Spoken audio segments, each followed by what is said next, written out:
कहानी शुरू होती है और हम देखते हैं एक छिपकली के पसीने डॉक्टर टट्टाराज को, जो कि एक इंटरव्यू दे रहा होता है। तभी इंटरव्यूअर उसे कहता है कि आप जिस टाइम ट्रेवल की थ्योरी पर काम कर रहे हैं, बाकी साइंटिस्टों को लगता है कि वो एकदम बकवास है। इस पर डॉक्टर टट्टाराज कहता है कि मैं जिस प्रोजेक्ट पर काम कर रहा हूँ वो आगे जाकर हमारे फ्यूचर को बदल देगा। इंटरव्यूअर पूछता है कि आपके इस प्रोजेक्ट पर कितना पैसा लगा है। टट्टाराज कहता है कि $500 मिलियन, पर वो सारे पैसे सरकार के हैं। इंटरव्यूअर कहता है कि बोसड़ी के वैसे ही देश में मंदी की हालत है और तू सरकार के पैसे को अपने इन आटू झाटू आविष्कारों में लगा रहा है। अब उसकी ये बात सुनकर टट्टाराज को गुस्सा आ जाता है और वो उठकर वहां से चला जाता है। लेकिन तभी वो वापस आता है और इंटरव्यूअर पर टूट पड़ता है। कहता है कि भोसड़ी के आज तो मैं तेरी गांड मार दूंगा। तभी सीन यहाँ से शिफ्ट होता है और हम देखते हैं कि सरकार ने डॉक्टर टट्टाराज का वो प्रोजेक्ट बंद कर दिया है। जिसके बाद डॉक्टर टट्टाराज स्कूल में छोटे बच्चों को साइंस पढ़ाने लगता है, लेकिन उसे ये करने में बिल्कुल भी मजा नहीं आ रहा था, क्योंकि वो अभी भी अपने उस प्रोजेक्ट को पूरा करना चाहता था। इसी दौरान वहां पर चिकनी चूची नाम की एक लड़की आती है, जो टट्टाराज से पूछती है कि क्या आप अभी भी अपने उस प्रोजेक्ट को शुरू करना चाहते हो।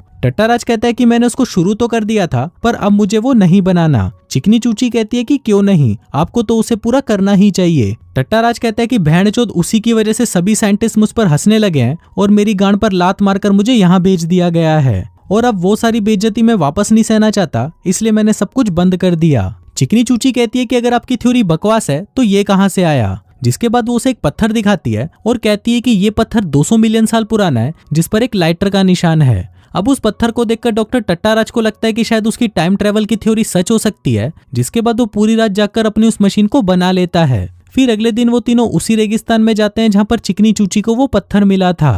वहां पर एक गुफा भी थी जहाँ पर वो उस मशीन का इस्तेमाल करके टाइम ट्रेवल कर सकते थे। फिर वहां पर वो बर्बाद भड़वे नाम के एक आदमी से मिलते हैं, जो कि वहां पर एक पटाखों की दुकान चलाता था।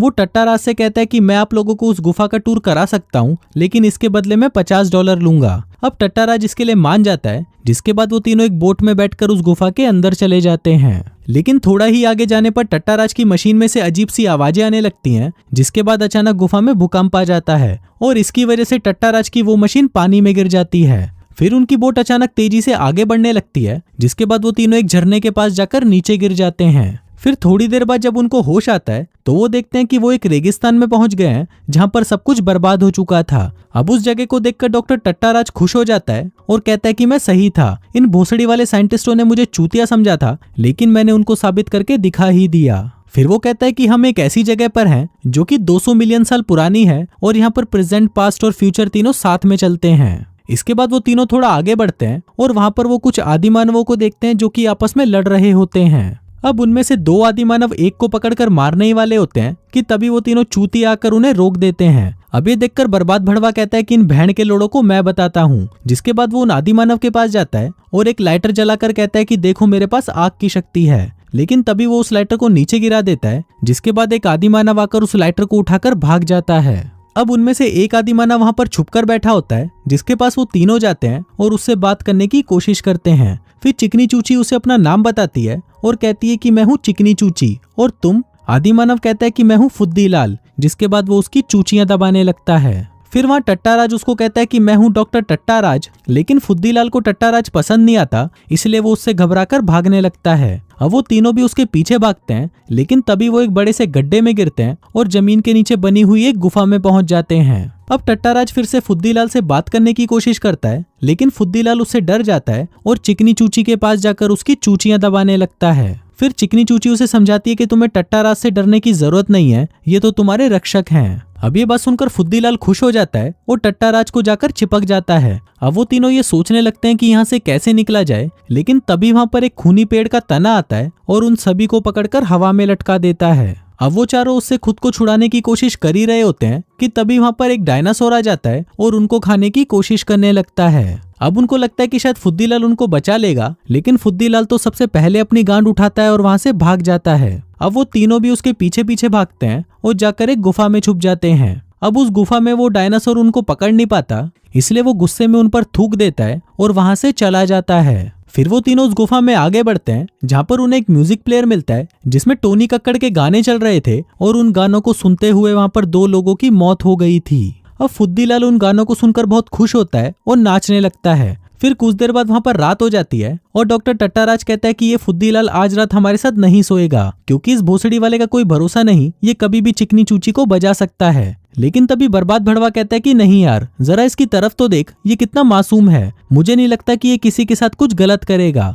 अब चिकनी चूची उसके पास आकर उससे बात करने लगती है, जहाँ फुद्दीलाल उसे बताता है कि वो यहाँ का राजकुमार था, लेकिन किसी भोसड़ी वाले ने उसका राज्य उससे छीन लिया। पर अब उसको सिर्फ एक ही चीज चाहिए और वो है सिर्फ गचागच। अब ये सुनकर टट्टाराज कहता है कि बस यही वजह है कि ये चूतिया इस गुफा में नहीं सोएगा। अब ये सुनकर फुद्दीलाल गुस्सा हो जाता है, जिस पर टट्टाराज उसे कहता है कि भोसड़ी के तू उस आइटम से दूर ही रही हो। फिर अगले दिन हम डॉक्टर टट्टाराज को देखते हैं, जो कि हमको बता रहा होता है कि हमें घर वापस जाने के लिए मेरे उस डिवाइस की जरूरत है जिसे हमने खो दिया है। साथ ही हमने 2 दिनों से कुछ खाया भी नहीं है, इसलिए मैंने डिसाइड किया है कि अगर हमें अब खाने के लिए कुछ नहीं मिला तो हम खा जाएंगे फुद्दीलाल को। हम उसको लाल मिर्च और जीरे का तड़का लगाकर अच्छे से पकाएंगे और एक एक बियर के साथ उसे गटक लेंगे। तभी बाकी के तीनों भी वहां पर पहुंच जाते हैं, जिस दौरान उन्हें बाहर से एक तेज रोशनी आती हुई दिखाई देने लगती है। अब वो सभी उस रोशनी को देखने के लिए बाहर जाते हैं, लेकिन तभी डॉक्टर टट्टाराज को दौरा पड़ने लगता है और उसे एक एलियन दिखाई देता है जो कि हेल्प के लिए चिल्ला रहा होता है। अब टट्टाराज उसकी हेल्प करने के लिए वहां से भागने लगता है, जिसको देखकर बाकी के सभी भी उसके पीछे जाते हैं और वो सभी एक पुराने मठ में पहुंच जाते हैं। तभी फुद्दीलाल उन सभी को कहता है कि यहाँ पर लुल्ली राक्षसों से बचकर रहना, लेकिन उन तीनों चूतियों को उसकी ये बात समझ नहीं आती। इसी दौरान वहां पर आते हैं बहुत सारे लुल्ली राक्षस, जो कि इतने खतरनाक थे कि वो इनकी गांड मारने में 1 सेकंड का भी समय नहीं लगाते। अब उन सभी को देखकर चिकनी चूची अपनी बेल्ट निकालती है और कहती है कि मैं इन सभी राक्षसों की गांड फाड़ दूंगी। लेकिन तभी टट्टाराज उसकी बेल्ट की मदद से लाइट के रिफ्लेक्शन को लुल्ली राक्षस की मूर्ति पर डालता है, जिससे वहां पर एक पोर्टल खुल जाता है। फिर वो तीनों उस पोर्टल के अंदर जाते हैं, जहां पर उन्हें एक और लुल्ली राक्षस मिलता है और ये वही था जो कुछ देर पहले डॉक्टर टट्टाराज से मदद मांग रहा था। फिर लुल्ली राक्षस उनको बताता है कि मैंने तुम्हें यहाँ पर इसलिए बुलाया है ताकि तुम हमारी मदद कर सको। दरअसल हमारी दुनिया पर मैडमैन नाम के एक भोसड़ी वाले ने कब्जा कर लिया है, जिसके बाद वो तुम्हारी दुनिया पर भी कब्जा करना चाहता है। इसलिए अगर हमें उसे रोकना है तो हमें तुम्हारी उस मशीन की जरूरत पड़ेगी जिसकी मदद से तुम लोग यहाँ पर आए हो। अब उसकी ये बात सुनकर बर्बाद भड़वा कहता है कि हमें इस चूते पर भरोसा नहीं करना चाहिए, क्योंकि हम इसे जानते भी नहीं है। लेकिन डॉक्टर टट्टाराज कहता है कि नहीं, मुझे लगता है कि ये सही बोल रहा है, हमें वो मशीन वापस लानी ही होगी ताकि हम सब घर जा सकें। तभी लुल्ली राक्षस उनको कहता है कि तुम उस मशीन को ढूंढो और मेरे पास ले आओ, जिसके बाद मैं तुम्हें तुम्हारे घर भेज दूंगा। अब वो सभी उस मशीन को ढूंढने के लिए निकल पड़ते हैं, लेकिन दिन भर घूमते घूमते वो सभी वापस उसी जगह पहुंच जाते हैं जहां से उन्होंने शुरुआत करी थी। तभी अचानक ऊपर से एक आइसक्रीम वाला वहां पर आकर गिरता है, जो कि वहां पर इन्हीं की तरह गलती से आ गया था। लेकिन तभी उस पर छोटे छोटे डायनासोर टूट पड़ते हैं और उसे मार डालते हैं। इसी दौरान वहां पर 2 बड़े डायनासोर भी आ जाते हैं, जो कि वहां पर आकर आपस में लड़ने लगते हैं। टट्टाराज कहता है कि देखो, अब ये चूतिए सिर्फ आपस में लड़ते ही रहेंगे। लेकिन तभी उनकी वो बात वो डायनासोर सुन लेते हैं और उनको मारने के लिए उनके पीछे पड़ जाते हैं। अब ये देखकर उन सभी की गांड फट जाती है और वो सभी खुद को बचाने के लिए अलग अलग भागने लगते हैं। अब उनको बचने का कोई भी रास्ता नहीं दिख रहा था, लेकिन तभी टट्टाराज वहां पर लिक्विड नाइट्रोजन का एक सिलेंडर देखता है और उसको लेकर अपने दोस्तों के पास भागने लगता है। फिर वो सभी उस सिलेंडर को एक बड़ी सी गुलेल में डालते हैं और उसे सीधा उस डायनासोर के पेट में भेज देते हैं। अब इससे होता यह है कि उस लिक्विड नाइट्रोजन की वजह से वो डायनासोर पूरी तरह बर्फ में जम जाता है, जिसके बाद उसका शरीर एक बॉम्ब की तरह फट जाता है। फिर कुछ देर बाद वहां पर रात हो जाती है,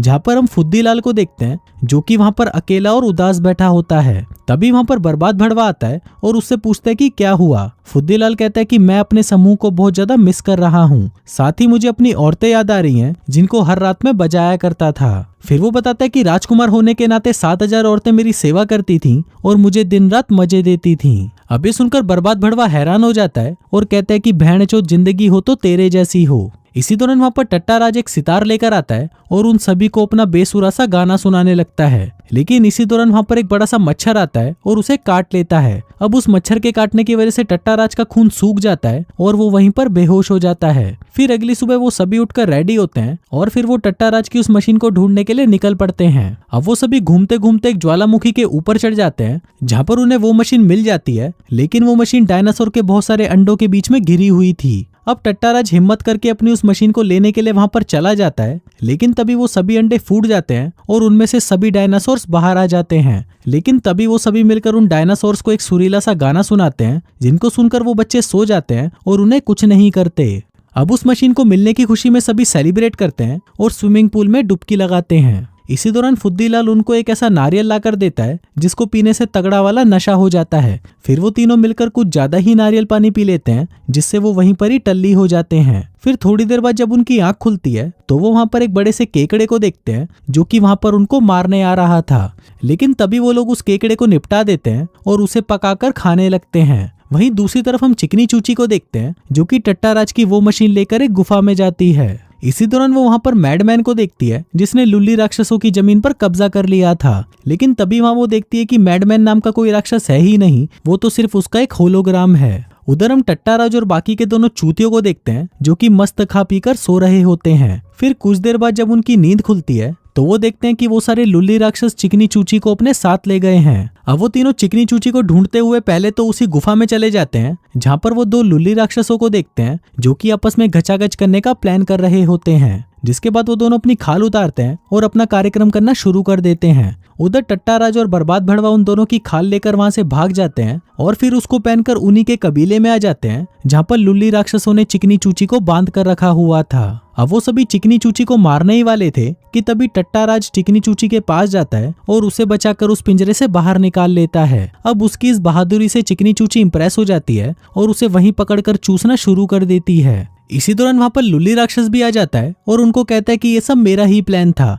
तुम लोगों की वजह से ही मुझे ये डिवाइस मिला है जिसकी मदद से मैं किसी भी ग्रह पर जाकर उस पर कब्जा कर सकता हूँ। लेकिन सबसे पहले मैं शुरुआत करूंगा पृथ्वी से। जिसके बाद वो उनको वहीं मरने के लिए छोड़कर वहां से चला जाता है। तभी वहां पर वो डायनासोर भी आ जाता है जो कि अब उन सबको कच्चा चबाने वाला था। अब ये देखकर चिकनी चूची कहती है कि तुम लोग यहाँ से भाग जाओ, मैं उनका ध्यान भटकाती हूँ। लेकिन टट्टाराज उसको कहता है कि नहीं, अब मैं इसे यहीं खत्म करके रहूंगा। जिसके बाद वो चिकनी चूची को वहां से जाने के लिए बोलता है। अब चिकनी चूची उसे वहां से जाने से मना कर देती है, जिस पर टट्टाराज उसे कहता है कि चली जा भोसड़ी की, मैं तुझसे प्यार नहीं करता क्योंकि तू बहुत बदसूरत है। अब ये सुनकर चिकनी चूची उससे नाराज हो जाती है और वहां से चली जाती है। फिर टट्टाराज बर्बाद भड़वे से कहता है कि हम दोनों मिलकर इससे रोक सकते हैं। लेकिन बर्बाद भड़वा उसे मना कर देता है और कहता है कि भोसड़ी के तू ही लड़ उससे, मेरी तो गांड फट रही है, मैं तो सिर्फ साइड में जाकर तुझे हिम्मत दे सकता हूँ। जिसके बाद वो भी अपनी गांड उठाकर वहां से भाग जाता है। अब टट्टाराज के पास और कोई रास्ता नहीं बचा था, इसलिए वो एक डंडा उठाकर लाता है और उसकी मदद से वो भागता हुआ सीधा जाकर उस डायनासोर के पेट में घुस जाता है।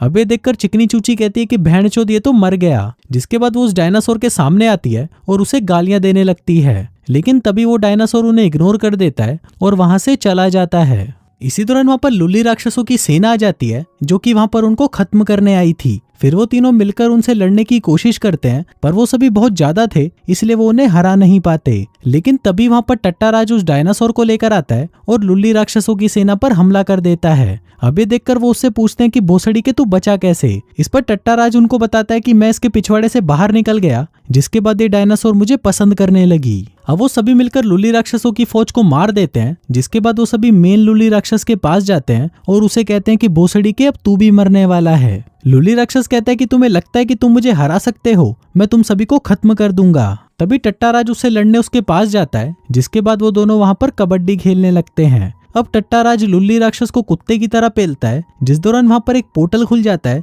जो कि उनके घर जाने का रास्ता था। अब उनके पास बहुत ही कम समय था, इसलिए वो तीनों वहां से भागने लगते हैं। लेकिन तभी लुल्ली राक्षस बर्बाद भड़वे का पैर पकड़ लेता है और कहता है कि या तो तुम्हारा दोस्त यहाँ पर रहेगा या तुम सभी यहाँ पर रहोगे। तभी बर्बाद भड़वा उनको कहता है कि तुम दोनों यहाँ से चले जाओ, मैं इस लुल्ली राक्षस को यहीं रोक कर रखता हूँ। वो बताता है कि मैं उस दुनिया से कभी खुशी नहीं था, इसलिए मैं फुद्दीलाल के साथ यहीं रहूंगा। अब वो दोनों उसकी बात मान जाते हैं और वहां से चले जाते हैं। वो दोनों वापस अपनी दुनिया में आ जाते हैं, जहां टट्टाराज चिकनी चूची को बताता है कि मैं तुमसे बहुत प्यार करता हूं और आज रात को मैं तुम्हें बजाना भी चाहता हूं। अब ये सुनकर चिकनी चूची खुश हो जाती है और उसे चूसने लगती है। वहीं दूसरी तरफ हम बर्बाद भड़वे को देखते हैं जो कि फुद्दीलाल के साथ उसकी सल्तनत पर पहुंचता है, जहाँ का वो कभी राजकुमार था। अब वहां पहुंचते ही वहां की खूबसूरत लड़कियां उन्हें घेर लेती है, जिनको देखकर बर्बाद भड़वा बहुत खुश होता है क्योंकि इन्हीं के लिए ही तो वो चूतिया यहाँ पर रुका हुआ था। फिर फिल्म के लास्ट सीन में हम देखते हैं कि डॉक्टर टट्टाराज अब एक बड़ा साइंटिस्ट बन चुका है और उसकी लिखी हुई किताब भी बेस्ट सेलिंग हो चुकी है। फिर वो उसी इंटरव्यूअर के पास वापस जाता है